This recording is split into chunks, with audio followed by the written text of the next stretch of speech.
ಸಭೆಯನ್ನು ಕೂಡ ಮಾಡ್ತಾ ಇದ್ರೆ ಏನ್ ಸರ್ ಇದು ರಾಷ್ಟ್ರೀಯ ಮಟ್ಟದಲ್ಲಿ ಗಮನ ಸೆಳೆತಕ್ಕಂಥ ಪ್ರಯತ್ನ?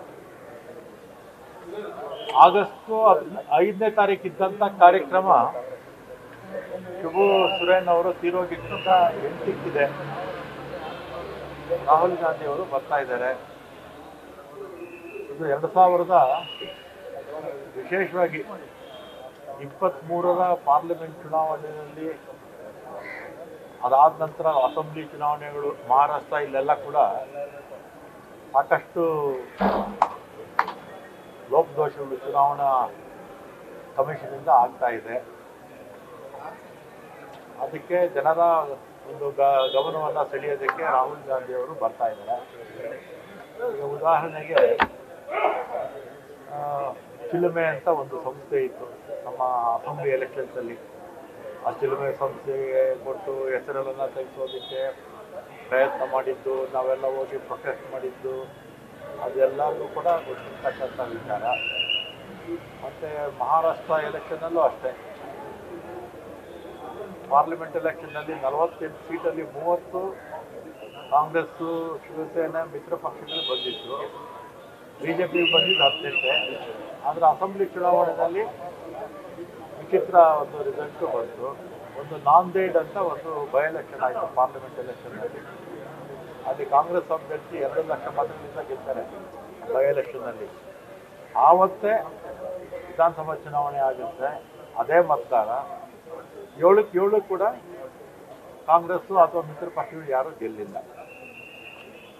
ಮತ್ತು ಚುನಾವಣಾ ಆಯೋಗ ಕೂಡ ಇತ್ತೀಚೆಗೆ ಕೇಂದ್ರ ಸರ್ಕಾರ ಹೇಳಿದಂಗೆ ಕೇಳ್ತಾ ಇದೆ ಅಂತೇಳಿ ವಿಪಕ್ಷದ ನಾಯಕರಿರ್ಬೋದು ಮತ್ತು ಯಾವುದೇ ಬೇರೆ ಬೇರೆ ಪಕ್ಷದ ಮುಖಂಡರು ಏನೇ ಹೇಳಿದ್ರು ಕೂಡ ಎಲ್ಲ ಸರಿಯಾಗಿದೆ ಅಂತ ಒಂದು ಉತ್ತರವನ್ನು ಕೊಡೋದಕ್ಕೆ ಪ್ರಾರಂಭ ಮಾಡಿದೆ. ಮತ್ತು ಇದೆಲ್ಲ ಕೂಡ ಪ್ರಜಾಪ್ರಭುತ್ವಕ್ಕೆ ಮಾರಕವಾಗಿರ್ತಕ್ಕಂಥದ್ದು.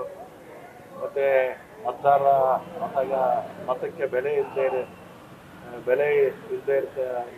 ಇರ್ತಕ್ಕಂಥ ರೀತಿ ನಮ್ಮ ದೇಶದಲ್ಲಿ ಆಗ್ತಾ ಇರ್ತಕ್ಕಂಥದ್ದು ಅತ್ಯಂತ ದುರದೃಷ್ಟಕರ ವಿಚಾರ.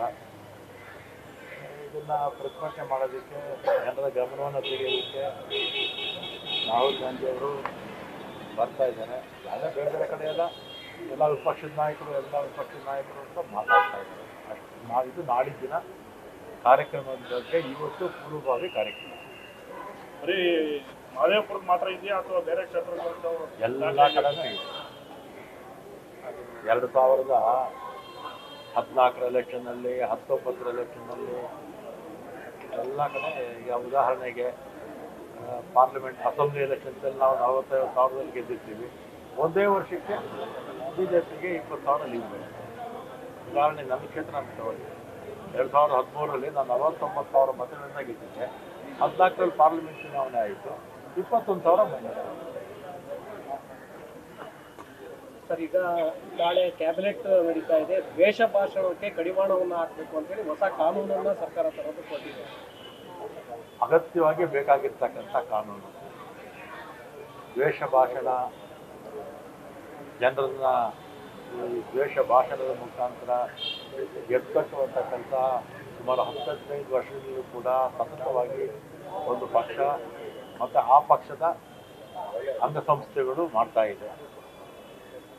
ಇದನ್ನು ಮಾಡದೇ ಇದ್ದರೆ ಏನಾಗುತ್ತೆ, ಮುಂದಕ್ಕೆ ಸಮಾಜದಲ್ಲಿ ಶಾಂತಿ ಅನ್ನೋದು ಇರೋದಿಲ್ಲ. ಅದಕ್ಕೆ ಆ ದ್ವೇಷ ಭಾಷಣ ಮಾಡೋರನ್ನ ಕಂಟ್ರೋಲ್ ಮಾಡಬೇಕಾಗಿದ್ರೆ ಗಟ್ಟಿಯಾಗಿರ್ತಕ್ಕಂಥ ಕಾನೂನುಗಳನ್ನು ನಾವು ಮುಂದಕ್ಕೆ ಇನ್ನೂ ಹೆಚ್ಚು ಮಾಡ್ತಾರೆ. ಈ ಗಲಾಟೆ ಇರುತ್ತೆ. ಇದರಿಂದ ಕಾನೂನಿನ ಅಗತ್ಯ ಇದೆ. ಈ ಕಾನೂನನ್ನು ದೇಶದಲ್ಲಿ ಪಾರ್ಲಿಮೆಂಟಲ್ಲೇ ತರಬೇಕು. ಪಾರ್ಲಿಮೆಂಟಲ್ಲೂ ಮತ್ತು ಎಲ್ಲ ರಾಜ್ಯಗಳಲ್ಲೂ ಕೂಡ ತಂದರೆ ಈ ದ್ವೇಷ ಭಾಷಣ ಮತ್ತು ಸುಳ್ಳು ಮೆಸೇಜ್ಗಳನ್ನು ಹಾಕೋದು, ವಾಟ್ಸಪ್ ಮುಖಾಂತರ, ಸೋಷಿಯಲ್ ಮೀಡಿಯಾದಲ್ಲಿ ಸುಳ್ಳು ಹಾಕೋದು, ಇದೆಲ್ಲ ಕೂಡ ನಿಲ್ಲುತ್ತೆ. ನ್ಯೂಸ್ ಫಸ್ಟ್, ನಿರ್ಭೀತಿಯಿಂದ ನಿಮ್ಮ ಪರವಾಗಿ.